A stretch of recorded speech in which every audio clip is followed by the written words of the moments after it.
piece. The Hindi Twin Heart meditation is about 30 minutes long, and the normal English Twin Heart is about 21 minutes, or 21 and 31, something like that. So, all the better. We'll have 10 extra minutes of love and peace today. So, today we will do the Hindi Twin Heart meditation on request of some souls who want to do it in Hindi. Okay? तो आज हम लोग वो हिंदी वाला meditation करेंगे, और session तो as usual हम लोग का इंग्लिश में रहता है, तो हम लोग थोड़ा सा हिंदी थोड़ा सा इंग्लिश में करेंगे. So let's start. So welcome everyone. Good evening, and we are studying this book. Coming back to this book, last 2 days we were practicing forgiveness. Now we are going to read this book again, and we are starting from chapter 4. It's The Secrets of Karma by Mr. V.J. Atri, and we are starting chapter 4 from today. Chapter 4, sub chapter 30, and oh, and page number 103, 103, 103. So we have almost done half of the book, and the half of the book is left. So this is a very important chapter because it will give us a lot of idea about our karmic obligations. So we must know what are our obligations. हम karmically, Karma के through हम किन किन लोगों से बंधे हुए हैं, जुड़े हुए हैं, ये बात समझना बहुत जरूरी होता है. और उन कार्मिक ऑब्लिगेशंस के वजह से हमारे जिंदगी में क्या होता है या क्या हो सकता है, ये समझना भी जरूरी होता है. So this is a very nice important chapter for understanding karmic obligations. So let's read. There is no growth except in the fulfillment of obligations. So क्या कह रहे हैं कि जब तक आप अपने उन रिश्तों को या उन आपके जिंदगी के उन एस्पेक्ट्स को आप निभाएंगे नहीं जो आपको कर्मा के वजह से मिला है. कर्मा के वजह से आप किसी परिवार में आपका जन्म हुआ है, कर्मा के वजह से आप किसी परिवार में आपकी शादी हुई है, कर्मा के वजह से आपके कुछ संतान हुए हैं. कार्मिक ऑब्लिगेशन, जब तक हम उन्हें निभाएंगे नहीं, जब तक उन्हें संपूर्ण नहीं करेंगे, तब तक हमारे जिंदगी में कोई ग्रोथ नहीं होगा, कोई बेहतरी नहीं आएगी, हम इम्प्रूव नहीं कर पाएंगे. The mother must feed her fledglings. So it's a beautiful picture. I like just like to show you here. एक छोटा सा पिक्चर यहाँ दिया गया है कि how a mother bird is feeding the baby birds. तो एक माँ का कर्तव्य होता है अपने छोटे छोटे बच्चों को खाना खिलाना, जो अभी तक उड़ नहीं सकते, जो अपना खाना खुद नहीं ला सकते. तो ये क्या ऑब्लिगेशन है? ये भगवान का दिया ऑब्लिगेशन है. ये एक कार्मिक ऑब्लिगेशन है. इन दो तीन सोल्स को मुझे ही देखना होगा. ये भगवान ने मुझे बोला है कि ये तेरे दो तीन बच्चे हैं, और इन दो तीन बच्चों की जिम्मेदारी तेरी ही है. तो ये हो गया कार्मिक obligation, where God says that these two three souls you only have to take care of them. So I have to, that is my first priority, and then comes the rest of the world. Okay. Karmic obligations are duties to fulfill in one's lifetime.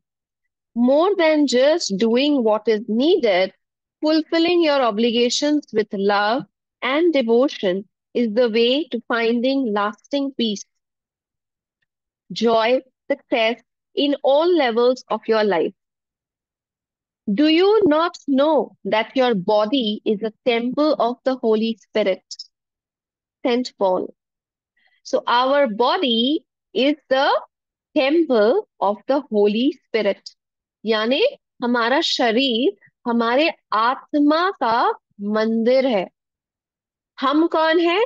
हम आत्मा है. वही हमारी सच्ची परिचय है.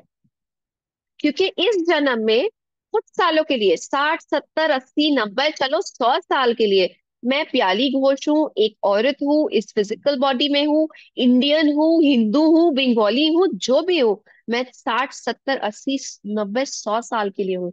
उसके बाद क्या? उसके बाद तो मैं वापस से वही रोशनी हूँ, आत्मा हूँ. वापस से मैं एक नए शरीर में घुस जाऊंगी. तो लेकिन ये मेरी असली परिचय तो फिर नहीं हुई, क्षण भर की परिचय हुई है ना।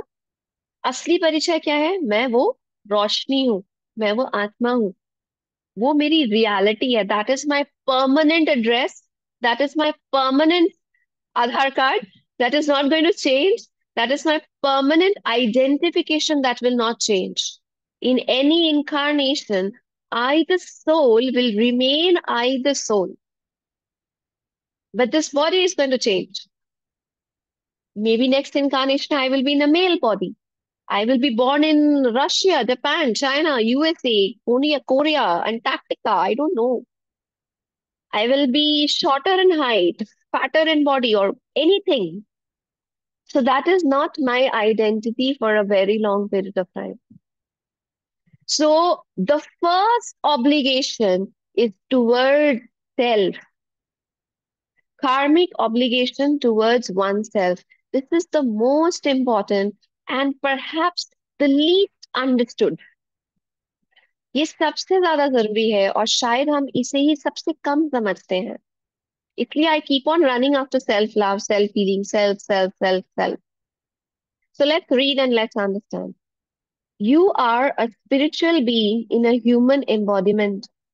Lord Krishna said, the material body is perishable, but the embodied soul within is indestructible, immeasurable, and eternal. Bhagavad Gita. तो गीता में श्री कृष्ण ने कहा है कि मैं आत्मा हूँ, मुझे मारा नहीं जा सकता, मुझे काटा नहीं जा सकता, मुझे नष्ट नहीं किया जा सकता, मुझे जलाया नहीं जा सकता, मैं हमेशा के लिए हूँ। I am imperishable. The body will die. बिल्कुल जैसे हम रोजाना एक कपड़े बदलते हैं, बिल्कुल वैसे आत्मा शरीर बदलती है। किसने कहा है? आपने या मैंने नहीं, श्री कृष्ण ने भगवत गीता में। Your body is the sacred vehicle of you, the जीवात्मा, और द embodied सोल। बिल्कुल जैसे इस ग्लास में ये पानी है, मैं इस पानी को इस ग्लास से निकाल के इस मग में भर दूं, तो पानी को नहीं कुछ बदलाव होगा, है ना? पानी तो वही रहेगा, सिर्फ इसका बॉडी बदल जाएगा, शरीर बदल जाएगा, पर पानी तो पानी ही रहेगा। मैं इसको निकाल के किसी बोल में डाल दूं तो भी पानी तो पानी ही रहेगा। बिल्कुल वैसे ही आपकी आत्मा भी है। It supports you to fulfil your obligations and grow spiritually. Therefore, you must take good care of your body by providing proper sustenance through a healthy lifestyle. अब इस ग्लास की क्या जरूरत है? अगर आप बोलोगे चलो पानी ही इंपॉर्टेंट है, ग्लास का क्या जरूरत है? अगर ये पानी कहीं से गिर रहा होता, अगर ये पानी जमीन पे गिरा हुआ होता, तो क्या हम उसे पी पाते? Had this water been fallen on the floor, or if it was a running water coming right from top, it would be useless to us, right? We won't be able to drink it. As long as it is in this glass, it is drinkable. I can drink it, right? So this body, this holder is important. Now, if what if this glass is dirty? Will you be able to drink it? What if you see, the glass is very dirty, it's black in color, there's mud here, mud there. Will you be able to drink it? No. Similarly, the soul is inside the body. If your body is dirty, the soul is very, very uncomfortable. It is useless. It cannot grow. It cannot evolve. जब तक ये आत्मा इस शरीर के अंदर है, हमें इस शरीर को एक मंदिर की तरह देखना होगा। हमें इसे सजाना होगा, खूबसूरत रखना होगा, स्वस्थ रखना होगा। तभी आत्मा की जो आ, कर्तव्य है, आत्मा का जो काम है, उनको धरती पे जिस लक्ष्य के साथ भेजा गया है, वो उस लक्ष्य को प्राप्त कर पाएगा। वरना उसका वो जीवन व्यर्थ चला जाएगा। अगर शरीर ठीक नहीं है, आप कैसे सोचोगे कि भगवान तक कैसे पहुंचे, अच्छा काम कैसे करे? आपको तो हमेशा लगेगा ना, पेट दुख रहा है, पीठ दुख रहा है, बैठ नहीं पा रहे हैं, चल नहीं पा रहे हैं, मेडिटेशन कैसे करेंगे? है ना? कोई भी काम कैसे करेंगे? तो इसलिए जब तक ये शरीर स्वस्थ है, तब तक आत्मा अपने कर्तव्य को अच्छे से निभा सकती है। जब तक ये शरीर खराब है, बीमार है, कहीं ना कहीं तरह से हम इसका ख्याल नहीं रख रहे हैं, ये गंदा है, आत्मा बस उलझी हुई रहेगी इधर उधर की चीजों में, तकलीफों में, दर्द में, रोने में, इसी सब चीजों में वो जीवन व्यर्थ हो जाएगा। So this body is important. Money spent on negative habits and activities that dirty this sacred vehicle is bad karma that will inevitably result in losing both your wealth and health. So, if I'm losing money, if I'm spending a lot of money on smoking, on taking hookah, on drinking, on wasting it here and there, then that money that is causing negative karma because we are harming the body and we are harming the soul. हम ना ही सिर्फ शरीर को तकलीफ पहुंचा रहे हैं, but हम आत्मा को भी तकलीफ पहुंचा रहे हैं। Just as your physical body needs proper nourishment, you, the spiritual being, need spiritual sustenance. Hence, you should take good care of your true self with proper nourishment of wholesome thoughts, speech, and actions, and spiritual study. बिल्कुल जैसे हमारे शरीर को खाने का requirement होता है, rest लेने का रिक्वायरमेंट होता है, कभी सर्दी कभी गर्मी, कभी हम इसको नहलाते हैं, कभी इसको स्पा दिलाते हैं, कभी इसको जिम ले जाते हैं, अच्छे अच्छे कपड़े दिलाते हैं, है ना, शरीर के कुछ रिक्वायरमेंट्स को फुलफिल करने के लिए। बिल्कुल वैसे ही हमें आत्मा के रिक्वायरमेंट्स को फुलफिल भी करना होगा। मेडिटेशन, अच्छी सोच, अच्छी बातें, ध्यान लगाना, भगवान की एनर्जी से इस एनर्जी बॉडी को भी नहला के धुला के अच्छा से हमें रखना होगा। There is nothing as purifying as divine knowledge written in Bhagavad Gita. दिव्य ज्ञान से ज्यादा संपूर्ण कोई और नहीं कर सकता आपके आत्मा को। Acquiring spiritual knowledge is the most important obligation towards oneself. Without spiritual energy, you, the soul, the master of the body, will lose control over it. Consequently, the body will trap you in numerous passions and unwholesome activities, making life a very chaotic. जब तक आपके पास दिव्य ज्ञान नहीं है, जब तक आपके पास दिव्य रोशनी नहीं है, तब तक कहीं ना कहीं आप शरीर के विभिन्न तरीके के जो पैशन होते हैं, जो डिजायर्स होते हैं, जरूरतें होती हैं, उनके बीच में हम फंस के रह जाएंगे। हम ग्रेटर ट्रूथ को नहीं देख पाएंगे, जो सही में अच्छा है हमारे लिए, हम वहां तक नहीं पहुंच पाएंगे। इसलिए अगर आप देखें तो पुराने जमाने में जब इतनी क्लासेस नहीं होती थी, इतना सोशल मीडिया नहीं था, बहुत बार आप देखेंगे कि बोला जाता था कि भगवत गीता को बार बार पढ़ा जाए। बहुत सारे हिंदू घरों में रोजाना भगवत गीता का पाठ होता था, भले ही एक पेज पढ़े, भले ही एक चैप्टर पढ़े, पर भगवत गीता का पाठ होता था, पढ़ा जाता था। आज भी बहुत सारे कांड पढ़े जाते हैं। There are many many religion, there are many many places in the whole of India, in many parts of the world, where various religious literature is read on a regular basis. If you don't have anything else to read, you just read the Hanuman Chalisa. पाठ करते हैं हम हनुमान चालीसा का। कभी माँ लक्ष्मी का पाठ होता है, कभी गणेश जी का पाठ होता है, कभी माँ दुर्गा का पाठ होता है। Why are these done? Maybe they are very small, maybe they just have a small story, something small to share. पर फिर भी वो दिव्य ज्ञान है, वो डिवाइन एनर्जी है, वो डिवाइन नॉलेज है।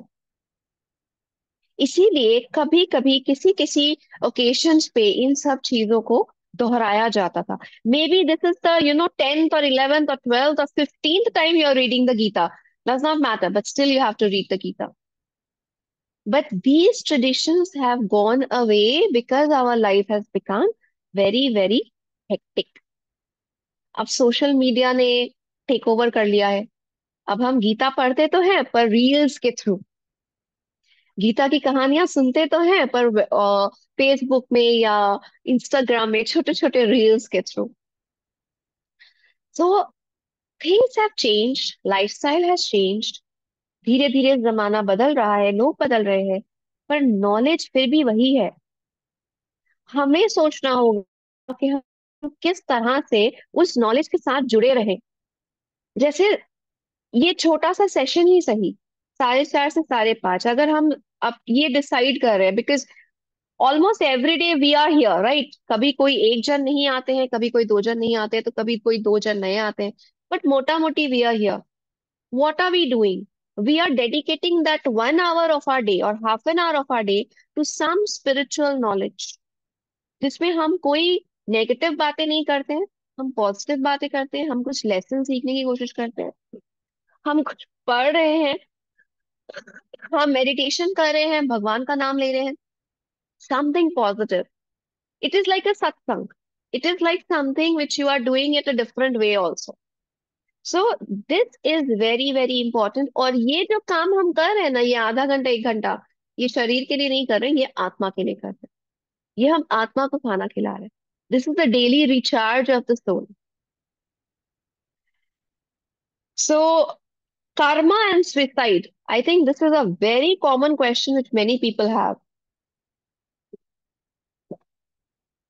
बहुत लोग बोलते हैं जिंदगी में बहुत तकलीफें हैं, आत्महत्या कर लेना ज्यादा आसान लगता है। तो उसके साथ क्या कर्मा जुड़ा हुआ है, let's read that. The human incarnation is precious. Those who commit suicide are ignorant that ending life does not end karmic debts. It merely delays the payment of dues, making it even more difficult with added interest. So, even if there is no purpose in living, you can still dedicate your life to serving people needing care, such as children with disability, and generate good karma to build a better future. Okay, that's it. So we will stop there, but we need to understand this part. ये एक बहुत गहरी सोच है, और मेरे हिसाब से इस पार्ट को समझना सबकी जिंदगी के लिए जरूरी है।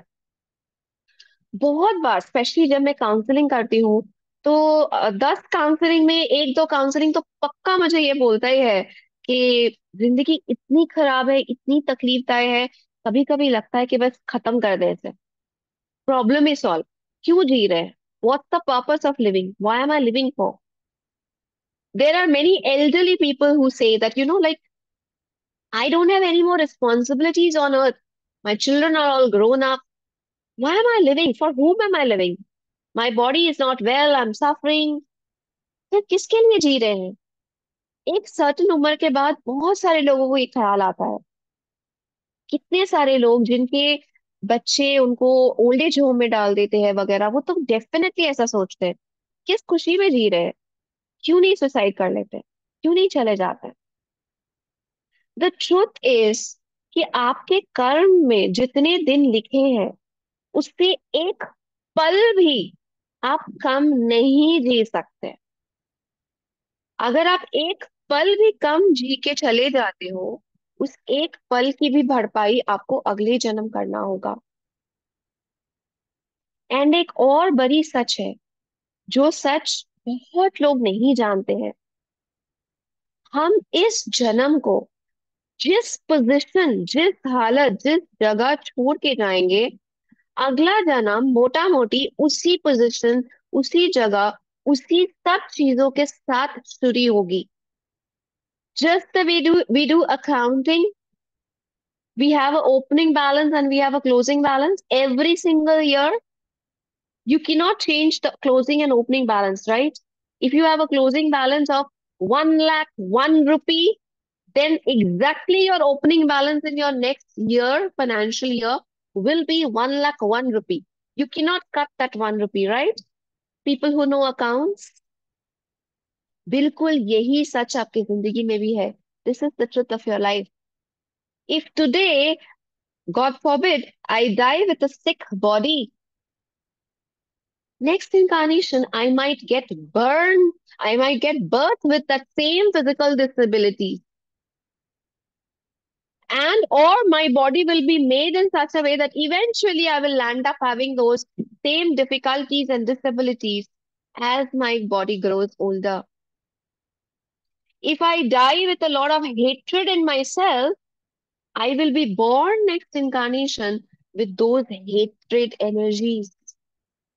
इस जन्म में बहुत गुस्से में, सबके ऊपर गुस्सा है, मुझे परिवार के ऊपर गुस्सा है, सबके ऊपर गुस्सा है, मैं एकदम होपलेस हो गई हूँ, मैंने गिव अप कर दिया है, मुझे जिंदगी जीनी नहीं है, इरिटेशन फ्रस्ट्रेशन है मेरे अंदर, और ये जन्म मेरा खत्म हो जाता है। अगले जन्म जब मैं पैदा होंगी, मैं सिमिलर एंगर, गुस्सा, इरिटेशन, फ्रस्ट्रेशन लेके ही पैदा होंगी। और जैसे जैसे मेरी उम्र बढ़ेगी, मेरा वो एंगर, इरिटेशन, फ्रस्ट्रेशन दिखने लगेगा लोगों को। लोगों को भी लगेगा इतना छोटा सा बच्चा और इतना गुस्सा कहाँ से आता है इसमें। आ रहा है फ्रॉम द प्रीवियस इनकारनेशन। क्यों बोलते हैं कि pranic healing, specially soul class, आध्यात्मिक योगा क्लास, आपकी कुछ भी उम्र हो, आपको ये क्लासेस करनी चाहिए। क्यों? क्योंकि इस जन्म आपने उस सोल को वो इंफॉर्मेशन दे दिया, अगले जन्म आप वो इंफॉर्मेशन लेके ही जन्म लेंगे। In your next incarnation, when you and I reach the basic pranic healing class ना, we will feel यार ये तो सुनी सुनी सी लग रही है, देखी देखी सी लग रही है, लग रहा है जैसे पहले भी स्कैनिंग कर चुके हैं, लग रहा है जैसे पहले भी ये सब कुछ सुन चुके हैं, ये मेडिटेशन कर चुके हैं। नया नया नहीं लगेगा, डिफिकल्ट नहीं लगेगा। तो आपकी कोई भी उम्र हो, सीखने की कोई उम्र नहीं होती है। I highly recommend, even if you are in your 60s, 70s, 80s, at least do the achieving oneness with the soul class. उसमें तो हीलिंग है ही नहीं, हाथ नहीं हिलाना है, कोई मेहनत नहीं करना है। But that knowledge will remain with you, the soul, for incarnation after incarnation after incarnation. You will go with that knowledge, you will go with that awareness that you are the soul. Any knowledge, कुछ भी आपका as है, forgiveness करने की कोई उम्र नहीं है। माफ करके जाइए इन सब लोगों को जो इस धरती पे है। यू डोंट नो राइट कि when is your last day, कल भी हो सकता है, 20 साल बाद भी हो सकता है। पर अगर मुझे इतना पता है कि अगर आज अभी इसी वक्त मेरा आखिरी दिन हुआ, I am a clean slate. मैं अपने अंदर किसी के तरफ नफरत, गुस्सा, इरिटेशन, बदले की भावना, मैं कुछ लेके नहीं जा रही। I am a clean open slate. जब मैं अगले जन्म आऊंगी, I will become like an open slate, I will be a clean slate. कोई प्रॉब्लम नहीं, कुछ नहीं। I will be born like a happy baby. बचपन मैंने निकलते ही मुस्कुराना चालू कर देंगे। सो इन अ बेटर इनकारनेशन, हम इस जन्म जैसे जाएंगे, उसके हिसाब से हमारे अगले जन्म के माता पिता डिसाइड होंगे। Yes, nice clean soul. हम इस जन्म जैसे जाएंगे वैसे ही अगले जन्म हमारे माता पिता डिसाइड होंगे। Who will be our parents? That depends on how we end this incarnation. So if you decide that I want to commit suicide, I want to end my life, I don't have any hope to live, I don't have any passion to live, I am full of distress, irritation, frustration, मुझे बस ये जन्म खत्म करना है। आपको शायद लग रहा है कि जन्म खत्म, बॉडी खत्म तो तकलीफें खत्म, पर ये सच नहीं है। जन्म खत्म, बॉडी खत्म, दैट सिंपली मीन्स अगले जन्म अगले बॉडी में वही तकलीफें लेके आएंगे। तो क्या खत्म हुआ? कुछ भी तो नहीं। रादर जितना इस जन्म में झेल के फटाफट खत्म कर सकते थे, उस जन्म में इंटरेस्ट के साथ खत्म करना होगा। क्योंकि जितना दिन आपने वेस्ट किया, उतना दिन का इंटरेस्ट तो जुड़ेगा ना। So it is my humble request, I realise when life gets tough, it becomes very difficult to handle life, especially if you are alone. मैं बहुत लोगों को जानती हूँ जो एकदम अकेले हैं, उनके साथ कोई नहीं है। वो रोते भी खुद है और अपने आंसू पोंछते भी खुद है। I know people like that. But फिर भी मैं उनसे यही रिक्वेस्ट करती हूँ कि लाइफ को एंड करना सोल्यूशन नहीं है। The way it is written in this book, कि अगर आपको लगता है कि आपके जिंदगी में कोई पर्पस नहीं बचा, whom are you living for, किसके लिए जी रहे हैं हम? Kids are grown up, or maybe you are completely alone. You are not married, or you don't have kids, or you are completely alone maybe. तो ठीक है, अपनी जिंदगी आप दूसरों के लिए डेडिकेट कर दीजिए, कि I will take care of orphan children, I will take care of people in the old age home, I will take care of maybe people on the streets. जितनी मेरे अंदर समर्थ है, जितना मेरे पास पैसे है, जितना मेरे पास वक्त है, अगर मेरी जिंदगी का कोई फ्यूचर बचा नहीं, कोई पर्पस बचा नहीं, मैं अपनी जिंदगी को दूसरों के लिए समर्पण कर दूंगी। कम से कम आप गुड कर्मा कमा रहे हो for your next incarnation. But do not think about suicide, do not think about ending this life time, no matter how tough it is. Rather मैं यही बोलूंगी कि अगर वक्त है और करने के लिए कुछ नहीं है, बेस्ट है आवर्स आफ्टर आवर्स ध्यान में बैठ जाइए, सिर्फ इतना बोलते हुए thank you God for everything. This is the best that we can do. If you have time, if you feel that you are free, you do not have much of a work, or you do not have much responsibility, hours after hours, you can sit in a meditative mode and keep on just saying, thank you, God, for everything. Because you are kind of a blessed soul. You are getting time to aram se sit and neutralize your karma. You are getting that time to use that time for your soul development. Because reality is thousands and thousands of crores and crores of souls in the world are running after time. लोगों के पास वक्त नहीं है। अगर आपके पास वक्त है और करने के लिए ह्यूज कोई काम नहीं है, आप अपने आप को एक ब्लेस्ड सोल कंसिडर कीजिए, कि भगवान ने मुझे फ्री टाइम दिया है भगवान से ही जुड़ने के लिए। ये वक्त सबको नहीं मिलता। अगर आपको वो वक्त मिल रहा है, उस वक्त का पूरा पूरा उपयोग कीजिए, कि मुझे जितना एक्स्ट्रा वक्त मिल रहा है, वो पूरा का पूरा वक्त मैं भगवान से ही जुड़ने के लिए इस्तेमाल करूंगी। Thank you God for everything बोलती रहूं, उनसे ही जुड़ूंगी, उनको ग्रैटिट्यूड दूंगी। क्यों? क्योंकि धीरे धीरे मेरा सोल ग्रो कर रहा है, मैं उनसे जुड़ रही हूँ। Okay, so never never think of ending your life before. Suicide is a no, no, no, no, no wala option. It is very bad karma. And if you have ability, if you have time, if you have that energy, that opportunity, spend your time in doing the good things. क्योंकि वो आपके अगले जन्म को affect करेगा, वो waste नहीं होगा। It is an investment. Okay, so that being said, thank you, God, for everything. And let's move on to the meditation. Today's meditation, we will have a very clear objective, that if by chance we have hurt ourselves, अगर हमने अपने शरीर की तरफ, अपनी आत्मा की तरफ कोई भी नुकसान पहुंचाया है, कोई भी गलत फैसला लिया है, या हमने अपना ख्याल नहीं रखा, I did not prioritize myself, then may those energies be removed during the meditation. So during the meditation, we will ask for more and more self-love, okay? Fulfilling obligations towards myself. So requesting everyone, reminder, we will do the Hindi twin heart meditation today. So everybody, even if you don't understand Hindi, it's completely all right. Master will be saying the first line, and then we have the Hindi line after it. Okay. So gently close your eyes. अपनी आंखें धीरे से बंद कीजिए। Take a deep breath, गहरी सांस लीजिए.